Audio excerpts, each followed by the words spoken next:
diagnosis में रखा है stroke. What do you expect to see in general physical examination in a patient of stroke? Madam general physical examination को expect किया था तो इसके लेफ्ट साइड पे जो है ना एक आर्म की नहीं, लेकिन पहले आप बताएं कि what do you expect to see? मतलब कहते हैं ना what the mind does not know, eyes cannot see. हमने इसको जनरल फिजिकल एग्जामिनेशन में हमारे ज़हन में स्ट्रोक के हवाले से कुछ चीज़ें हैं जो हमने देखनी है. तो वो क्या चीज़ें हैं आपके ज़हन में जो आपको लग रहा है कि मुझे शायद you are expecting to see कि ये नजर नहीं. ओके. इंस्पेक्शन को मैडम ये चीजें जनरल फिजिकल एग्जामिनेशन ठीक. Final year. In a patient of stroke, what do you expect to see? ये जनरल फिजिकल एग्जामिनेशन वैसे हो भी सकता है. जनरल फिजिकल एग्जामिनेशन जो हमने बताया बच्चों को वो हैंड से स्टार्ट हो गया, फेस से भी स्टार्ट हो गया. हसनैन वही नजर आ रहा है मुझे. जट साहब कमाल नहीं होगी वैसे. पल्स को देख फिर तो वो मैडम कुर्सी का ऑर्डर में चलेगा. पल्स को देख दिमाग एक्टिव करने दो ना इनको. हाँ बोलो. स्ट्रोक का मरीज है, कल तुम्हारा इम्तिहान है एफसीपीएस का. जनरल फिजिकल एग्जामिनेशन की बात हो रही है. ओवरऑल आपने देख लिया, उसमें उसने कॉन्शियसनेस का भी पता. ठीक है, एक ओवरव्यू आपने कर लिया. आपको लग रहा है कि जी मरीज जो है उसकी एक आईवी लाइन डली हुई है, एनजी भी उसकी डली हुई है. ये ओवरव्यू है.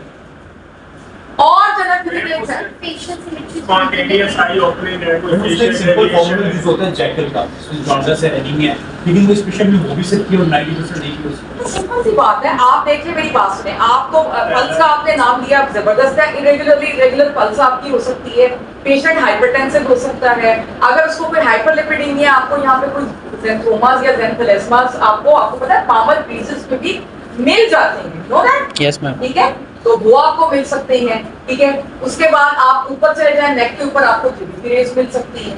ठीक है, फिर उसके बाद आप मजीद ऊपर चले जाएं तो माइट भी आपको पैलर मिल जाए या जॉन्डिस वगैरह अगर मिल जाए तो मिल जाए. लेकिन बेसिकली जो आपने चीजें देखनी है वो आपने पल्स को देखना है, रेडियल डिले, इरेगुलर पल्स आपने देखनी है, ब्लड प्रेशर जो है वो आपने देखना है. इंस्पेक्शन पे जनरल फिजिकल हाथों से आपने शुरू करना है ना. थायरोटॉक्सिकोसिस को भी आप देख लीजिए, स्वेटिंग, ट्रेमर्स, पल्स बीपी एक बात बीपी जनरल फिजिकल एग्जामिनेशन.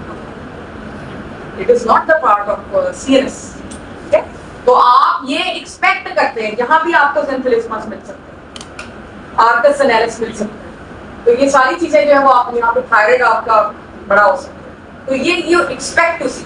उसके बाद कौन सा सिस्टम आप प्रेफरेबली सबसे पहले सीएनएस में आप क्या देख, what do you expect to see? Madam उसमें हम 4 स्टेप्स में चलेंगे. इंस्पेक्शन करेंगे, फिर हम पाल्पेशन करेंगे, फिर एग्जामिनेशन में हम लोग पावर डिटेल एग्जामिनेशन करेंगे. इसमें भी जब हमने इंस्पेक्शन पे की तो पेशेंट वाज लाइंग फ्लैट और slightly irritable, was moving his right hand more than the left और माइंड लाइन लेफ्ट हैंड पे फेसी. लेफ्ट हैंड में जो पोस्चर था उसमें एक्सटेंडेड और अबडक्टेड पोस्चर था और एक डिफॉर्मिटी हैंड पे लग रही थी. और इसी तरह जो वीकनेस थी लेफ्ट साइड की लिम्ब में, उसमें जो थी वो वीक लग रही थी लेफ्ट साइड की जो लिम्ब थी. तो उसमें हमारे पास एक इंस्पेक्शन एक जो जनरल व्यू आया था वो यही था कि पेशेंट को लेफ्ट साइड वीकनेस लग रही है जो पहले से डेवलप है. अच्छा, अब आपने क्या करना है इसके रिलेवेंट एग्जामिनेशन. ये दिस इज द सीएनएस. आपने अब तुमने नहीं बताया कि इसकी कैसी थी, टोन कैसी थी, रिफ्लेक्सेस कैसे. मैडम वो पाल्पेशन में नेक्स्ट. हाँ बताओ. मैडम पाल्पेशन में सबसे पहले फिर हमने इसकी टोन चेक करनी है. टोन के साथ ही हम एक इसकी टोन क्या क्या नजर. मैडम हाइपरटोनिया था, लेफ्ट साइड पे हाइपरटोनिया था, बाद मोर देन मुझे आवाजें ना सुनाई दे. आप लोग बाहर चले जाए. कुछ तो चले भी गए हैं. मेरे बात को मेरे ज्यादा ही सीरियस ली. अच्छा, पेशेंट को हाइपरटोनिया था और वेसिकुलेशंस मौजूद नहीं थी. टैप करने में वेसिकुलेशंस पर देर. टोन के बाद फिर हमने जो इसकी पावर चेक की थी. पावर जो लेफ्ट साइड पे थी अपर लिम्ब में 3 थी और लोअर लिम्ब में भी थी. पावर के साथ ही फिर हमने पेशेंट को रिफ्लेक्स कंपेयर करते जाने रिफ्लेक्सेस चेक किए थे. राइट साइड पे देखो हाइपर रिफ्लेक्स किया, अपर लिम्ब में भी लोअर लिम्ब में भी. लेफ्ट पे नहीं था. लेफ्ट साइड पे देखो हाइपर रिफ्लेक्स किया जिसमें बाइसेप्स रिफ्लेक्स भी इंक्रीज हुआ था और लोअर लिम्ब में एंकल और नी रिफ्लेक्स भी हाइपर रिफ्लेक्स किया था. प्लस 3 आ रहा था. और लेफ्ट साइड के साथ क्लोनस हमने देखा तो लोअर लिम्ब में एंकल पे क्लोनस भी प्रेजेंट. क्या दिखा दे कुछ.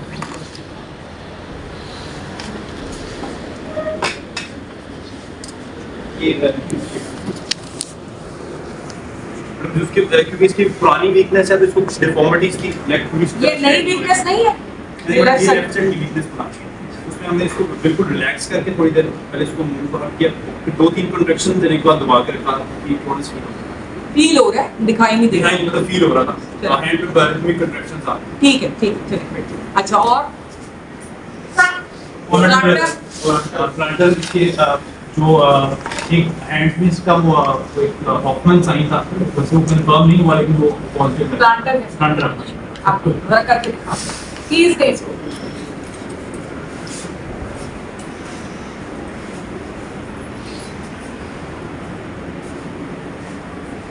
मैम इसमें जो है ना फैन वो हम के ऊपर था और फैनिंग आउट प्रॉपर्ली ऊपर मूव कर रहा था, शायद वो ये साउंड को क्या ये हसनैन जो है ना इस वक्त शरारती मूड में है। मुझे ये कॉन्ट्रैक्चर बना हुआ है, ये पुराना उसको हैबिट कीजिए होगा, उस बेचारे का कसूर नहीं है। ये इस वक्त कॉन्ट्रैक्चर बना हुआ है, प्रॉपर फिजियोथेरेपी का तुम नहीं ना बताते जो मरीजों को, ये उस वजह से।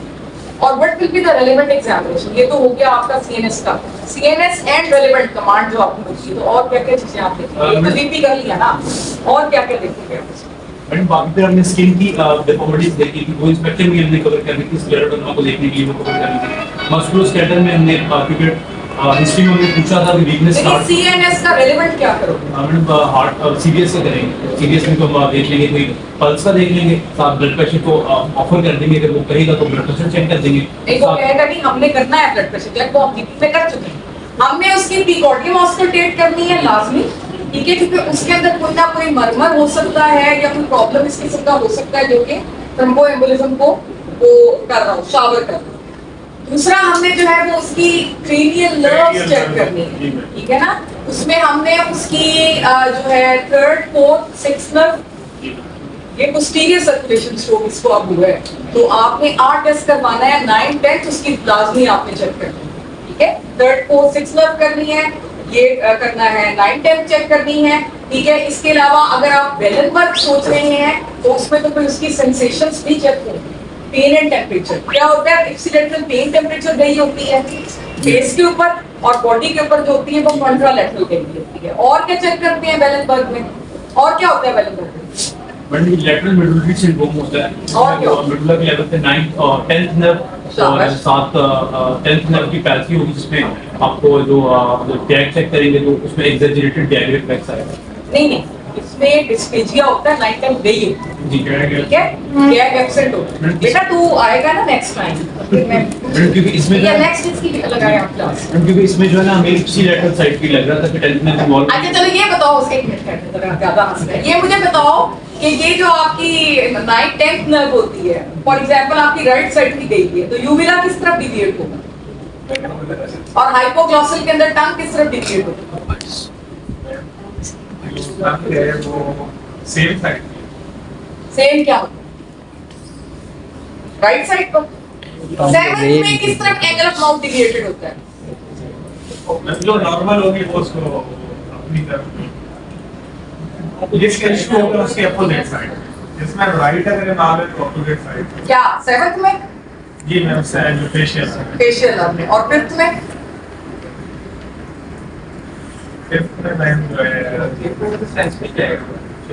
ट्राइजेमिनल है ना उसका। जब आप उसका मुंह खुलवाते हैं तो आपका जॉ किस तरफ डिविएट करता है? आगे ना फंस के ना देख लो, ठीक है ना, काम नहीं करते दूसरों को, ये मेरी वीडियो है वैसे, खोल के देख लो इसको। अच्छा, इसमें जो रेलेवेंट एग्जामिनेशन है उसमें हमने एक तो नुस्लेटरी हॉर्नर सिंड्रोम चेक करना है। हॉर्नर सिंड्रोम जो होता है उसमें ये होता है कि ये आपकी यहाँ पर एनहाइड्रोसिस हो सकता है, ठीक है, एनॉप्थेल्मोस होता है, आई बॉल अंदर की तरफ किया होता है, मियोसिस हो सकता है, ठीक है, और इसके अलावा ipsilateral pain and temperature loss हुआ करता है, बॉडी के अंदर कॉन्ट्रालैटरल पेन एंड टेम्परेचर होता है। इसके अलावा हम सेरिबेलर चेक करते हैं, सेरिबेलर में कोई एक आधा टेस्ट आप जो उसकी साइड वीक ना हो वहां से करवा के देख लें, अगर वो भी नहीं होता तो सिंपली आप नेस्टिग्मस करवा के देख लें, तो नेस्टिग्मस आ जाएगा तो उससे आपको आइडिया हो सकता है कि ये सेरिबेलर ही होगा, ठीक है। तो ये सारा कुछ आपने करना होता है इसके रिलेवेंट एग्जाम। तो आज सिर्फ मैं आपको रिकैपिचुलेट करना चाह रही थी कि किस तरह से लॉन्ग के सामने तैयार करना है, कि आपने सबसे पहले प्रेजेंटिंग कंप्लेंट देनी है, फिर आपने सिस्टम आइडेंटिफाई करना है। सिस्टम आइडेंटिफाई करने के बाद आपने कैटेगरीज बनानी है। कैटेगरीज में आपको मोटर न्यूरॉन में ये हो सकती है और लोअर मोटर कैटेगरीज। फिर उनसे रिलेटेड एक एक सवाल आपने करते जाना है और आपको पता चलता जाएगा, आप नैरो डाउन होते जाएंगे। जो भी सवाल आप करते हैं मरीज से, उसकी एक लॉजिक और रैशनैलिटी होनी चाहिए। ये नहीं है कि आपसे सवाल सिर्फ इससे आपके बेड साइड टेक्निक में ये लिखा हुआ था तो ये सवाल करना है, नहीं। जब आप उस सवाल को पूछ रहे हो तो आपके ज़हन में ये बात हो कि why am I asking this question. इसका जवाब नो में आएगा तो उसका क्या मतलब है, इसका जवाब यस में आएगा तो इसका मतलब क्या है, ठीक है। और उसके बाद जब आप अपनी हिस्ट्री पूरी ले लेते हैं तो उसकी बेस पर अपना एक डीडी बनाते हैं और उस डीडी की बेस पर फिर आप डिसाइड करते हैं कि what do you expect to see in your physical examination. और सबसे पहले आपने कौन सा सिस्टम देखना है और उस सिस्टम के अंदर भी फिर आपने रेलेवेंट क्या क्या चीजें देखनी है। सीएनएस तो बहुत बड़ा है, तो सीएनएस के अंदर भी आपने रेलेवेंट, क्योंकि पोस्टीरियर सर्कुलेशन स्ट्रोक है, तो पोस्टीरियर सर्कुलेशन स्ट्रोक में तो आपकी थर्ड नर्व भी है, फोर्थ भी है, सिक्स्थ भी है, सेवंथ भी है, नाइन्थ भी है, 10th भी है। तो ये सारी नर्व्स भी आपको देखनी पड़ेगी, सेरिबेलम भी आपको देखना पड़ेगा, हॉर्नर भी आपको देखना पड़ेगा। हाँ, बाकियों को आप एक स्पीड के साथ, सीबीएस को आपने हल्का सा रिकॉर्डिंग को देख लिया, कोई मरमर तो नहीं है, कैरोटिड डॉपलर हम करवाते होते हैं, यहाँ पे बैग रख के देख लिया कोई रुई तो नहीं आ रही है, ठीक है। जीआईटी को हल्का सा हरिडली चले गए, देख लिया आपने। स्क्लेरोडर्मा की इतनी ऑब्वियस फाइंडिंग्स होती हैं कि उसके लिए ऐसा अलहदा से आपको एग्जामिनेशन करने की जरूरत नहीं है, वो ऑब्वियस होगा। जब आप उसको जीपी करवा रहे होंगे, मुंह खुलवा रहे होंगे, तो वो ऑब्वियस होगा। तो वो उसमें आमतौर पर डिस्पेजिया नहीं होता, डिस्पेजिया होता है, डिस्पेजिया, तो वो लेस लाइकली। तो बाकी के सिस्टम्स को आपने टच करना। ये सारा करने के बाद फिर आपका जो डिफरेंशियल डायग्नोसिस है वो फर्दर नैरो होगा। मिसाल के तौर पे इसका हिस्ट्री के ऊपर बना के स्ट्रोक है, पोस्टीरियर सर्कुलेशन स्ट्रोक, एग्जामिनेशन किया, कंफर्म हो पोस्टीरियर सर्कुलेशन स्ट्रोक। अब एग्जामिनर आपसे पूछेगा कि how do you investigate. Initially तो हम पेशेंट की वाइटल चेक करेंगे, हाइपोग्लाइसीमिया, ब्लड प्रेशर, और फिर हम सीटी स्कैन करवाएंगे, ब्लू रोड डेट। ध्यान से रिलैक्स हो। You are sitting in MRCP, this is the fact. How do you investigate your patient? But initially, the patient emergency में present करेगा, we will do a scan of the patient to rule out if there is any hemorrhage. If there is no hemorrhage, then we will go through some blood tests and ECG to rule out any cardiac issue. If the cardiac issue. पहले वाले statement से I agree. दूसरा वाला statement इंतहाई responsible statement. CT scan, पहले तो scan नहीं समझ आ रहा ना, कौन सा स्कैन है, एमआरआई है, सीटी है, कौन सा स्कैन है, 1000 के नंबर स्कैन है। आप ये कहेंगे कि since I am suspecting stroke, क्योंकि सडन हिस्ट्री है, आपने इस तरह से अपनी स्टेटमेंट बनानी है।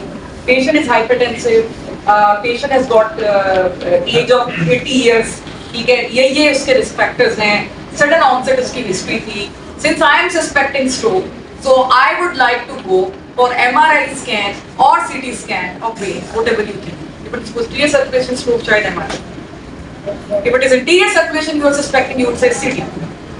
अब जब आपने कह दिया कि आपने वो CT ब्रेन या MRI करवा लिए है, तो उस पर तो ऑब्वियस हो जाएगा ना कि वो स्ट्रोक है, वो SOL है, सब कुछ तो पता चल जाएगा उसके ऊपर। तो why would you go for the blood investigation? Which blood investigations they are superior to scan? कौन सी investigation? बट उसमें जस्ट ये कि बेसलाइन नॉलेज रखने के लिए लिपिड प्रोफाइल कैसी है, ये फिर नहीं चलता। तो उसको आप स्टेटमेंट अपनी चेंज करेंगे कि then I would like to see कि कौन से प्रिवेंटेबल फैक्टर्स हैं सेकेंडरी प्रिवेंशन, ठीक है।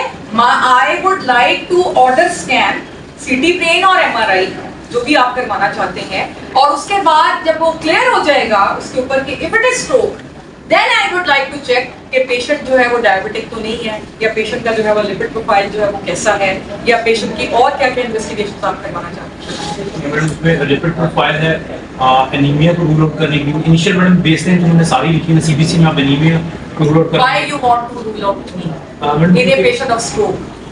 मैडम देखिए उसमें बेसलाइन उन्होंने लिखी हुई है कि नहीं, why based? हिस्ट्री की बेस पे पुरानी की इसकी presentation. Why anemia? How would you investigate this patient? Tell me the specific investigations. Madam उसमें लिपिड प्रोफाइल है, एक ईसीजी बेसलाइन है, Is इको it a है। specific investigation? It's specific to weight scan. What else? Brain scan. Madam just MRI है, brain perfusion MRI है, specific है कुछ diffusion weighted MRI. ठीक है। Any other investigation would you like to order?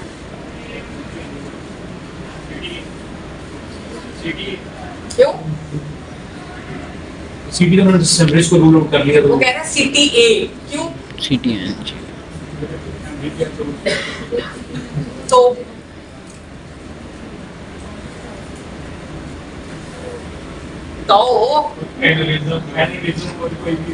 इस age group में aneurysm के क्या चांसेस हैं?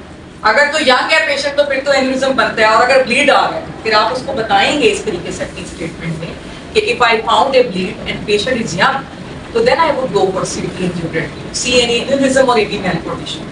Then I would also go to see for ultrasound KUB, polycystic kidney disease की echocardiography करना होगा, carotid Doppler करवा सकता हूँ मैं।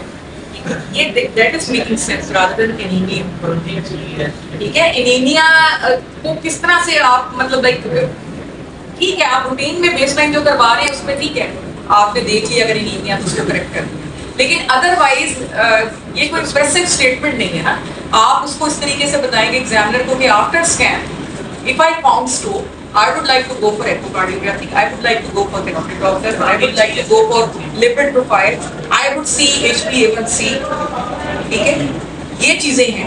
अगर मुझे हेमरेज मिला तो ऑब्वियसली पेशेंट वाज हाइपरटेंसिव तो मोस्ट लाइकली कॉज इसकी यही होगी, बट स्टिल इफ मतलब आपके हॉस्पिटल में फैसिलिटी है तो मैं CTA करवा के देख लूंगा कि AV malformation या कोई एन्यूरिज्म्स तो नहीं है, एंड इफ देयर आर तो फिर मैं इसका एब्डोमिनल स्कैन भी करवाऊंगा। This is how you present the things. ठीक है, तो जब तक आपको पता नहीं होगा कि किस तरीके से मैंने प्रेजेंट करना है और इफेक्टिवली प्रेजेंट करना है उस वक्त तक आप नहीं कर सकते। So you have to practise it again and again, again and again. ठीक है।